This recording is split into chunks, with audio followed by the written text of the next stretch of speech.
Hello, everyone, and welcome to the CPA Lady Podcast. My name is Marjorie McPike, and I am your host. I am a CPA in Southern California, and this podcast is all about accounting, taxes, generational wealth, and getting information out to the public, helping them to understand taxes. I have with me today my guest, Ursula Garrett. Ursula is a business advisor and a fellow CPA in Menifee, and I'll let Ursula tell you some more about herself. Ursula? Hi, and thank you for having me on your show. I'm so excited to be here. So it's nice to be talking to somebody that loves accounting as much as I do. Sometimes I think of myself as a bit of a tax and accounting nerd, but there's nothing nerdy about me. So I love accounting, and my passion is really entrepreneurship. And what I love about entrepreneurship is how I can use taxes to help business owners increase their wealth, to use taxes to help you. You know, taxes and accounting are the foundation of business. Mm-hmm. You can't have a successful business without taxes and accounting. Well, if you have it, you don't know it's successful if you haven't accounted for it, right? Right. So I've had my own CPA firm for over 20 years. Awesome. And I've written a couple of books. I've, spoken internationally about small business and entrepreneurship, because that's just what I love to do. And as an accountant, you could probably understand this, that if the key to building an empire is one asset at a time. Awesome. So assets are going to get you there. Taxes are like the kick in the butt to push the assets up into the stratosphere. I love it. I love it. I love it. Yes. So I love that you do entrepreneurship, because that's one of the reasons why I wanted to start the podcast, because I see so many entrepreneurs that are making money. So 2020, COVID-19, it brought about a lot of different things, but it also brought about a lot of entrepreneurs. And so you'll find people that are making 100,000 plus, more than they did in the previous year. So the goal is to be able to educate them on, what they can do in order to account for the money, and then also how to reduce their tax liability. So going into entrepreneurship, so your CPA firm is in Menifee, and you focus on entrepreneurship, but what exactly do you do at your firm? So one of the biggest things that we do, well, in addition to the tax services where, obviously we do the tax preparation, the tax planning, tax projections, tax debt resolution, those are the things that you normally think of when you think of a CPA. Mm-hmm. But one of the things that we do with entrepreneurs is to help them to get their business set up, get it started, and get it set up right to begin with. Because one of the areas where I find that a lot of small businesses fail, and I'm going to say fail, even if they continue to operate, I call it a failure because they don't remain compliant. And so they spend most of their time fighting, struggling to get straight. Whereas if you were straight to begin with, then it makes the road a little less bumpy, your road to success. And so what I do is I get the small business owners, the entrepreneurs, I get them to get their business set up right, get their accounting system set up properly, and make sure they have the right entity. Because that could be that could be just the catalyst to having a lot of things not go right. A lot of people don't understand what it means to have a corporation. Somebody says, oh, you should incorporate. And while I think that may be a good idea for most people, if you don't understand the difference between a corporation and a sole proprietor and a limited liability company, you're starting below par to begin with. And so, a part of what I do is educate. As an advisor, I educate my clients on here's what you need to know. And you don't have to know all the details of it, but you have to know the basics. And the first thing you have to know, a first basic you must know, is find a professional that knows what they're doing. Yes. Don't listen to your uncle's cousin's husband or your sister-in-law used to keep books and she's really smart. That may be true, but hire professionals. If you're going to have a professional business, then you need to have professionals on your team. So surround yourself with a team of professionals, your accountants, your attorneys, your insurance agents, your financial advisors, your bankers. And having a good relationship with your banker is almost as important as having a good relationship with your CPA. That is good information. And I like too that you said to the compliant part, to be in compliance, because a lot of people don't start correctly. And so then they're having to go back and fix tax returns or file tax returns or make corrections for that. So, okay. And that's very costly. When you're late, you know, with taxes, there are two penalties that you pay. You pay a penalty for filing late and you pay a penalty for paying late. So even if you don't have the money to pay it, then you at least file it timely. So you avoid that penalty. So you want to avoid as many penalties as you possibly can. Even if you don't have the money to pay, just file. Be compliant. And then you know where you fight. And you don't want to have to fight on all fronts. That's good. Yeah. That's very good. That's very good. So you said you've been an entrepreneur for 20 years. Has it always been in tax and accounting? No, what I said was I've had my own CPA firm for over 20 years. Okay. I feel like I've been an entrepreneur for my whole life. Ever since I've always wanted to sell something, do something, be on my own. I had a difficult time working for other people. So here's a person that was in the Army, and even the Army couldn't keep me down. It's hard to take orders when you want to do your own thing. And I've always wanted to do my own thing, and I've known that. And so it's always been a difficult road for me working for others. So now the only other person I work for is myself. Yourself. Directly. Indirectly, I work for all my clients. And I love it. I have many bosses instead of one. Awesome. So always though, so your own CPA firm for 20 years, always in the Southern California area, right? Yes. One thing that I know that you do is estates and trusts. And, that's another area that we like to touch on is generational wealth. Do you find a lot of entrepreneurs are getting exposed to that area, or do you have information that you could share with them as far as, going in that direction? Yeah, you know what? Not as many of the entrepreneurs have the information as I'd like to see with it. They spend so much time trying to build up the business that they're working that they don't look at the long term. A lot of us, and this is what they teach us in business school. They teach us to either get a job or start your company and save for your retirement. So you're so busy putting money away and just letting it sit there for retirement that you're missing the part where you're trying to build wealth, not store wealth. And so if it's sitting there in an account and it's growing at its own rate, whereas if you're actively investing it, you're actively growing it, then you don't have to worry about retirement because you're building assets. And that's the only way you're going to get to generational wealth, is to build and accumulate assets. Income follows assets. So if you want to have generational wealth, you need to have assets. And assets isn't sitting there in a stock account. While that's a good place to start. And I'll never tell you not to invest in the stock market. That's not what I'm saying at all. What I'm saying is you can't just throw money in, say, a 401k or an IRA and just let it sit there and think that you're going to build generational wealth. That's just going to get you enough money to live off in your retirement when you stop working. You have to constantly build assets so that you can continue to generate more income, so that you don't have to worry about retirement. Because what you want to be worried about is, how am I going to pass my assets, my wealth on to the next generation and the generation after that, and pay as little in taxes as possible. So, I did have clients calling me saying, I want to pay $750 like the president can. Right. Well, if you have a successful business, you're probably not going to pay $750, but there are ways to minimize your taxes and pay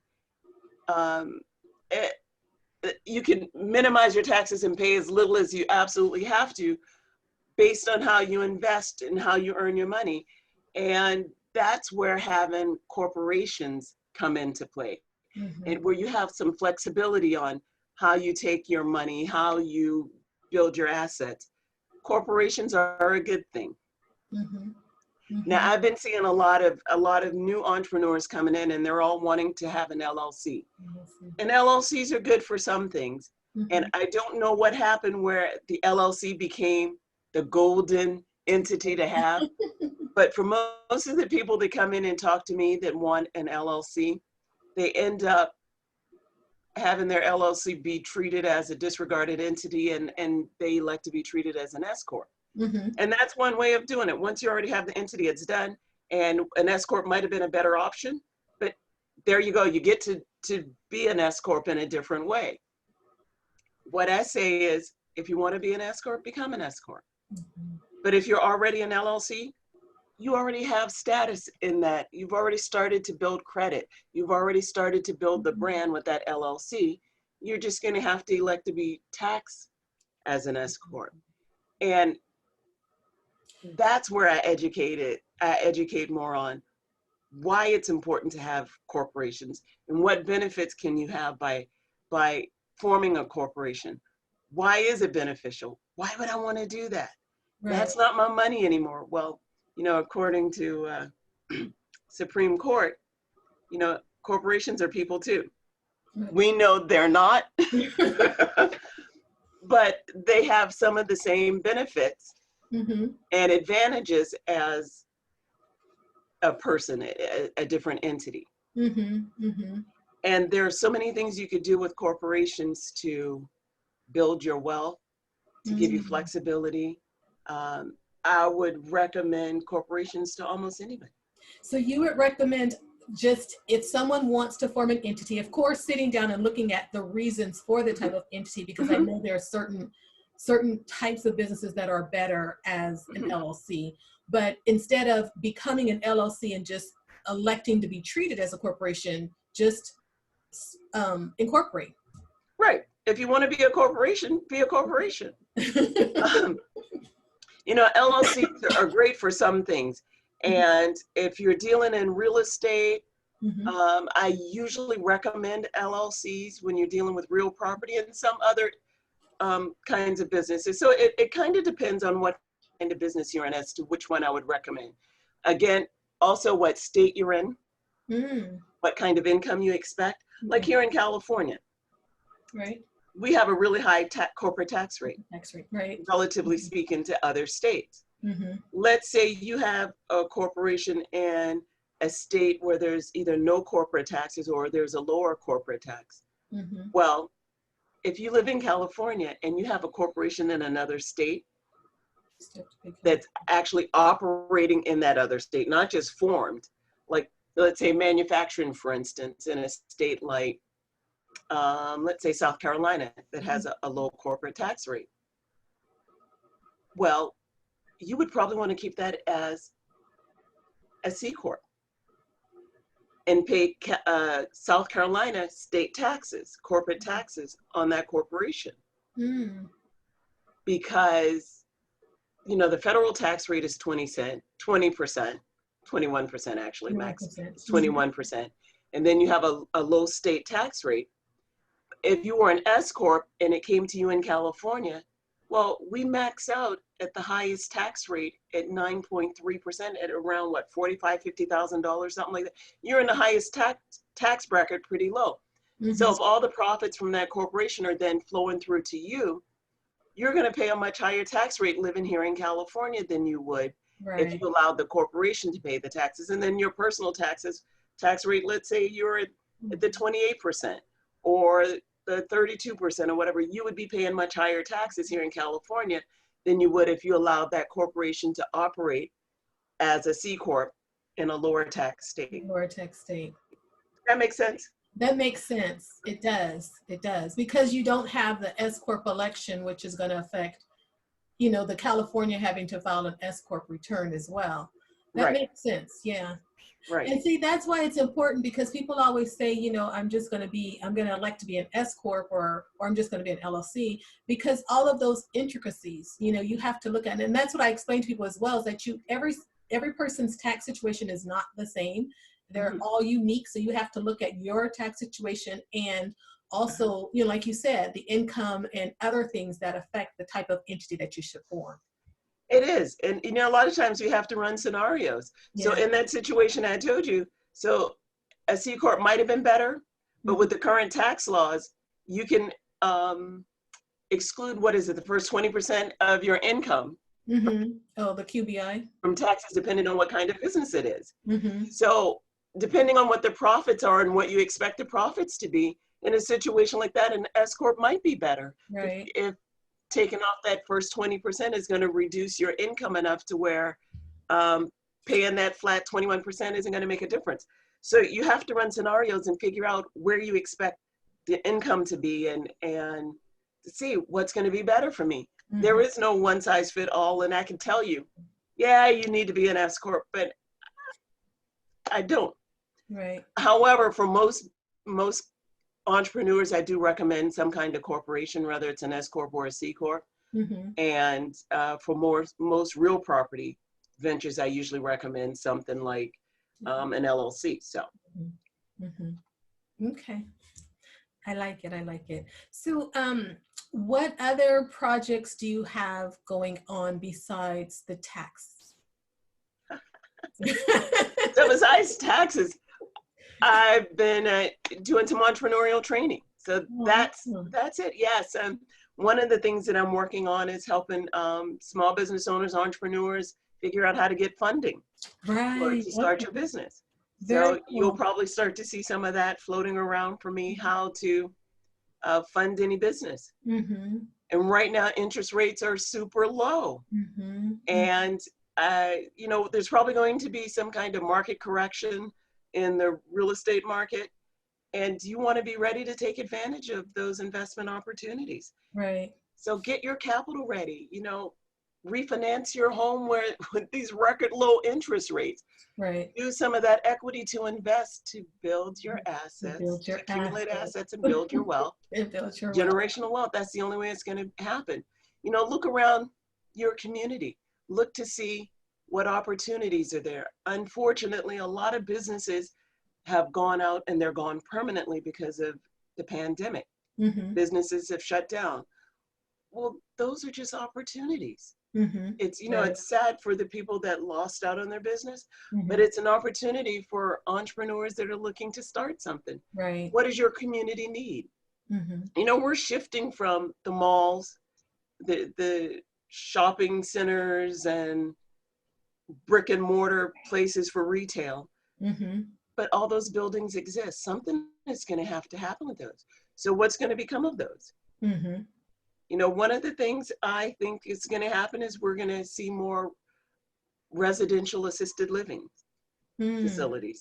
And so that's one place where I see that there's going to definitely be a need. I have quite a few clients that offer residential living facilities for seniors, whether it's assisted living, it's independent living. At a smaller scale, so like in a home where it's like 4 or 6 beds compared to being in a larger facility. Right, but you're going to find that these malls, these shopping centers, they're going to be conducive to putting in larger facilities, which would be more profitable than the smaller ones. The smaller ones would only be more profitable if they're high-end and you have high-end tenants. But what you're going to find is everybody's going to need it. And this pandemic has kind of brought some of that to light. So we're going to need places for people to live. Right now, real estate is hot because everybody needs a place to live. And it's staying at home, working from home. People are finding, oh, we need more space. You know, when everybody was working and nobody stayed home, you know, home was a place you lay your head at night, you catch a meal every now and then, but it was a stop and drop spot, and you just you keep it moving. And home now, you're finding that people are moving out of the cities in these smaller confined places, and they're moving out into the rural areas or more suburbia. so that they have more space to move around. Mm-hmm. Mm-hmm. It's there's going to be more homeschool, Yeah. more remote learning, even if it's not called homeschooling. It's going to be more remote learning. Mm-hmm. So that's going to be an opportunity for somebody to come in and how do I help these kids Right. so learn remotely while they're at home? Mm-hmm. All kinds of opportunities. So I think, entrepreneurs, keep your ears open, yes. your eyes open and your ears open. I think a good one is like a supplemental school. So even with the kids that are at home, but they go to like a smaller, class setting, or they go and meet with someone like on, for a few hours on a Saturday and just kind of go over their lessons and just have some intense study time. It's like, I've even, Exactly. doing something like that. Not for me, but for the grandkids. Yeah. Right. Remote learning facilities. That's kind of what I was, exactly what I was talking about. Remote learning. So they're not going to school. Right. And it's not really at home, but they have remote learning centers where you have the neighborhood. They come in smaller groups. Mm-hmm, mm-hmm. Yeah. I think that's a good one. That's probably going to happen. Yeah. We need to invest in that, Ursula. There you go. Let's talk about it. We can set up one of those. Okay. You talked about setting up a business from the beginning. What software do you recommend? Do you have a software? I know you said that you're using a couple of different ones. So what's your favorite, and what would you recommend? Okay. So my go-to online software is the one that's the most popular, and it's because most of my clients are on it. Mm-hmm. And I don't want to have to learn all these different software. Although I've gone through and I've learned some of the others, it's QuickBooks Online. Okay. Mm-hmm. That's my go-to. The majority of my clients are on QuickBooks Online. And what I like about it, excuse me, I wet my whistle here a little. So what I like about the QuickBooks Online is that it's interactive. It's real time. Mm-hmm. So all the transactions get downloaded directly. All your bank transactions get downloaded directly into the software. You just have to tell it where to go. Mm-hmm. So if you ever want to know how your business is doing, you don't have to wait till the month end. You don't have to wait for somebody to go in and do it. You just go in and take a look. Mm-hmm. Now, a lot of the lending institutions now, some of the newer lending companies, they don't care as much about your credit score. They don't care as much about your financial statements. What they want is access to your online accounting, because they want to see the transactions. Oh, wow. They want to see what's coming in, what's going out, so they know whether or not you can afford to pay back that money, whether or not you're getting in enough money so that you could pay off a loan. And you're going to see that more and more with especially the online lenders. They'll say, I need access to your online accounting. Let's see your transactions. Because you and I both know you can make financial statements say whatever you want them to say. Right. But the transactions are what they are. Right. And that's what they're looking at. Let's see the transactions. That's good information. Yeah, and a lot of the lending, some of the non-traditional lenders now, they look at transactions, because when you pay back the loans, you pay daily. Mm-hmm. Like every day they take out a certain amount. Let's say you got a $25,000 loan, so every day they take $200 out of your bank account, like a daily. I've never heard of that. Oh, there are all kinds of loans and stuff that are available. And yeah, that's exactly what they're looking at. And most of those are for existing companies, established companies. You have to be in business for at least 1 year for a lot of these loans, some of them 2 years. Mm-hmm. But you're either getting loans based on your income, your receivables. Mm-hmm. You're getting loans based on something equipment or something, if you're getting an equipment loan. So there are all kinds of things that they're taking a look at. And funding they've gotten so creative with funding and being able to help entrepreneurs and small business owners with funding. There's so many more options available now than were available, say, 20 years ago. The creativity for getting the loans, for paying it, for funding your business in general. You can get money for your business. Let me tell you my 5 strategies. We don't have to go into them in detail, but my 5 strategies: you use your money, you use other people's money, you use crowd money, and Right. that's a huge Mm-hmm. new Mm-hmm. funding source. Use Right. government money or no money. Or no money. That's a good one. Yeah, Mm-hmm. no money. So no money, you know, that means debt. Mm-hmm. Mm-hmm. So you get loans. Right. But Yeah, it's okay, yeah. if you have a good business plan and you just do what you got to do, You right? do what you got to do. Mm-hmm. I like it. Do you find that I know back in the day there was a lot of loans for like through the SBA for like minorities and women. Do you still see a lot of that? Those are available, and because SBA loans are so favorable, they're very competitive, but you Mm, still have to jump through a lot of hoops. The process is it's very tedious. It's a lot of very detailed. mm-hmm. So you have to have all of your ducks in a row, all your Right. I's crossed and your T's dotted, Okay. to be able to get the SBA loans. But they can do that. They can require that because it's so favorable. Everybody would love to have one of those low interest SBA loans. Mm-hmm. So Mm-hmm. those are still available. There are all kinds of loans. And for anybody that want to start a business, there are so many options for getting funding for your business. Mm-hmm. There really is not a great barrier. What would be a recommendation for someone that's looking to start a business and they're looking for funding? So what's the minimum that will be required? Would they need to have an entity set up? Would they just need to have a business plan? What would they need to present? Well, it depends on what funding source they're going to use. Mm-hmm. So but at a minimum, you already have to have some kind of business. Okay. Even if you've just filed and gotten for a lot of the loans, you need to have at least 1 year, be Okay. in business for at least 1 year, Mm-hmm. unless it's something that has collateral. Okay. For other kinds of funding, well, if you're using your money,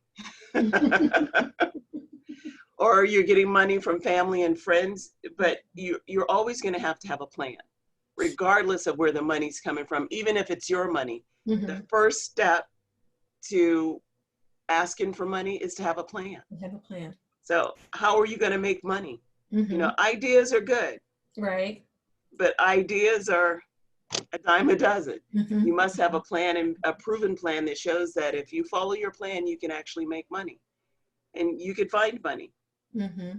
If that's your goal. Right. Okay. I like it. Very cool. Okay. So what else? Because you said you were a speaker, Mm-hmm. an international speaker. I know you do the Plateau to Summit. What else do you want to share with our listeners about things that you have going on, or just anything that you're passionate about that would help someone else? Okay, so yes, you mentioned Plateau to Summit. What Plateau to Summit is, that's a Facebook group. I wrote a book called Plateau to Summit, The Ultimate Guide to Take Your Business to the Top. Mm-hmm. And that book is like a step-by-step process of here's what it takes to have a successful business. Mm-hmm. Here's what some of my clients have done to get to where they are. Here's what I've done. Here's what you could do to get there also. Okay. And so I wanted to put some of those tools into a platform where other entrepreneurs would have access. So I created a Facebook group. Mm-hmm. And I offer tools and advice, and I showcase other entrepreneurs and what they're doing to make their business successful. Okay. Fempreneur Academy is Oh, that's cool. is Yes. training specifically for female business owners. I have 5 daughters, Mm-hmm. and I would love for them all to be entrepreneurs. I would love for them all to build their own wealth. And 3 out of the 5 right now I'm working with on starting their own business and starting to build some of the things that we're talking about, building your own wealth, building Mm-hmm. your business so that you can continue to build on that and grow and Mm-hmm. accumulate, and not sit around and wait for wealth to be given, but to create your own wealth. And eventually I'd like to have all 5 of them. Mm-hmm. Making waves in the entrepreneurial world. Not everybody's meant to be an entrepreneur, but if you are, I'm here to help. Mm-hmm. And women, we tend to make things a little harder than they have to be. And I just want to show you don't have to do everything on your own. There's help out there. You know, we get used to, as mothers, as women, oh, we have to take care of everything. We have to know everything first before we can do anything.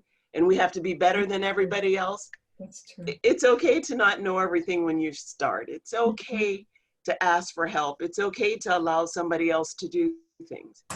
And so Fempreneur Academy it's about supporting women in achieving their entrepreneurial dreams. Okay. So, and you were going to have a conference for that. Did you have it? It's a retreat, but COVID happened. Okay. So I thought I would push it out to 2021, but I'm not sure what the world's going to look like next year. So we're probably going to have the first retreat in 2022. 2022. I'm patient. Okay. The first live retreat in 2022. Okay. We'll see. So any workshops coming up with the Fempreneur Academy? None scheduled until maybe next summer. Next summer. Next summer is probably when we're going to have the first one. Okay. Or the next one. The first one after COVID. First one after COVID, I know. I don't know what's going on with COVID, so. Okay. Recommendations for growing your business. I'm gonna have to get the book, The Plateau to Summit. I thought that I had it, but I'm gonna get it, make sure I have it and read that. Cause I'll send you a digital copy of it. Oh, cool. Yay. Thank you. I love it. You're welcome. I appreciate it. Tax debt resolution. I know, because someone asked me something about that. It's like, how do you handle, like if you owe the IRS? So you do that at your firm as well. I do. So it depends on it depends on the individual. And a lot of options that are available to you, again, is also going to depend on how much you owe and how much you have. Okay. So for most people, you end up getting put on an installment agreement. If you're really poor and don't have any money, they can put you in give you a status called currently not collectible, where they leave you alone for 2-3 years for you to get yourself together financially before they revisit and see if you can afford to pay. But what everybody loves to hear about is the offers and compromise. Yeah. Like, how can I pay pennies on the dollar? Right. And you can do that, and it does not really matter how much you owe. How much you have to pay is based on what you have. On what you have. On your income and your assets. So if you're not earning much and you don't own much, you know, you have a really good chance of getting an offer in compromise. If your debt is greater than your income and your assets, there's a chance you can get away with paying pennies on the dollar.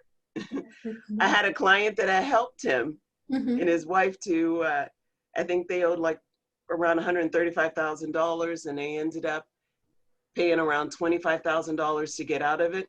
Wow. Just recently. And so his mother had a large tax bill, and she called me and she wanted to get pennies on the dollar like her son. And I said, yeah, you don't qualify.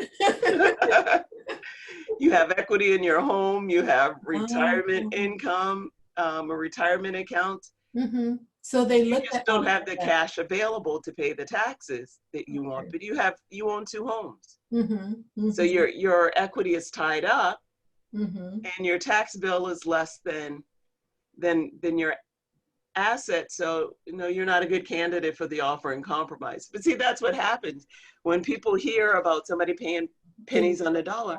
Right. Oh, I want that deal. Right. It goes back to everyone's situation is unique, right? Exactly. Exactly. So I thought that it was like $10,000 or $20,000. If you owed more than that, then it was worth researching or kind of looking into that if you owe more than that amount to the IRS. So I'll look into it no matter how much a client owes. I'll look into it and I do a quick test. You know, how much do you have in the bank? How much do you have in retirement? I check their assets. Do you own your home? Do you have equity in your home? Okay. And right away, if you have assets and you have, and then how much is your income? So I take a look at those kinds of things before, and we can do like a quick a quick test to see if they qualify for an offer in compromise. Mm-hmm. Typically, when a client comes in, we go through the discovery phase. Okay. So there's 3 phases. We go through the discovery phase, Mm-hmm. and then we explore what options are available, and then we go into the resolution phase. Okay. So, and like an installment agreement, if you're going to make payments, you know that you owe it, and you have the assets and the ability to pay, just not all at once. If you owe less than $50,000, you can just go online and schedule and set up an installment agreement to make monthly payments. Mm-hmm. If you owe over $50,000, then it gets a bit more complicated. Then you have to go through, a little bit more effort. Mm-hmm. But yeah, always look for the best Mm-hmm. option for my client. So once we go through the discovery and figure out, okay, here's where you are, because Mm-hmm. I have sometimes people come in and had filed for 10 years Mm-hmm. or more. Oh, Or wow. they just filed a whole bunch of years all at once. It's like, yeah, no, but the statute of limitation doesn't start running for you until you filed those. Mm-hmm. So yeah, it may be a 2010 tax return, but you didn't file it to 2018.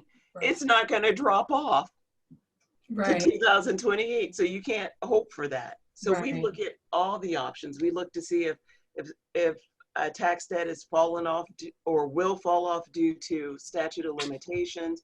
We Mm-hmm. look to make sure all the tax returns were filed accurately. Mm-hmm. Because sometimes we can amend the returns if they weren't filed properly, if they weren't filed accurately, and reduce the amount of tax liability. Mm-hmm. So there are all kinds of things to do. And what works for the federal doesn't necessarily work for the state. Mm-hmm. Because the couple I mentioned to you that went from $135,000 in taxes to 25, Mm-hmm. we did the offering compromise for them with the federal. And the federal had changed one of their years, and instead of fighting that year Mm-hmm. with the feds, we just did an offering compromise, threw it all in instead of opening it back up. Well, now the state has those adjustments, and the state said, oh, you owe us more money because here's what you did with the IRS.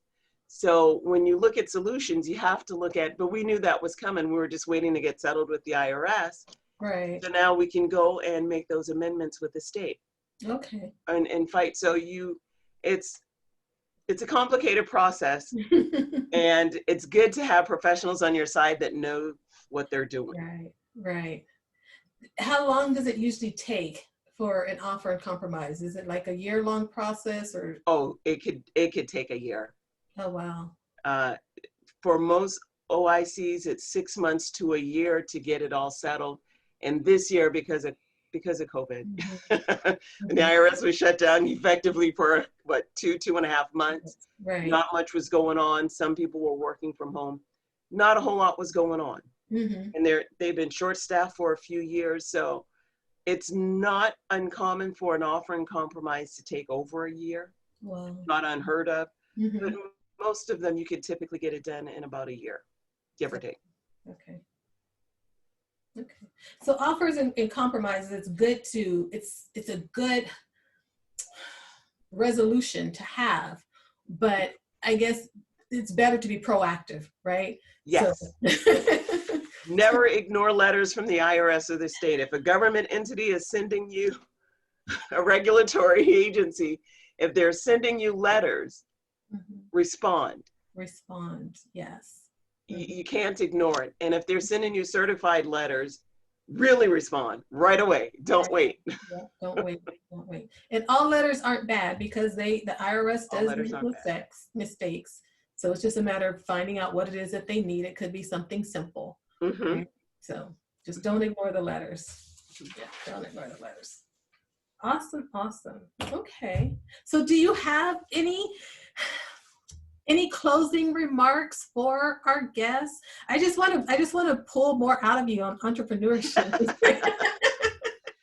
So my closing remarks is, if you're looking into becoming an entrepreneur, Mm-hmm. if you'd like a copy of my book, and this is strictly for your audience, specifically for your audience. For my audience. If you'd like a copy of my book, Plateau to Summit, if you go to my website, Mm-hmm. ursulagarrett.com, and send me an email through that website and say that you listen to Marjorie's podcast, I'll send you a digital copy of Plateau to Summit. Awesome. Thank you, Ursula. Oh, you're welcome. That's so awesome. And thank you for everyone that's going to receive a copy.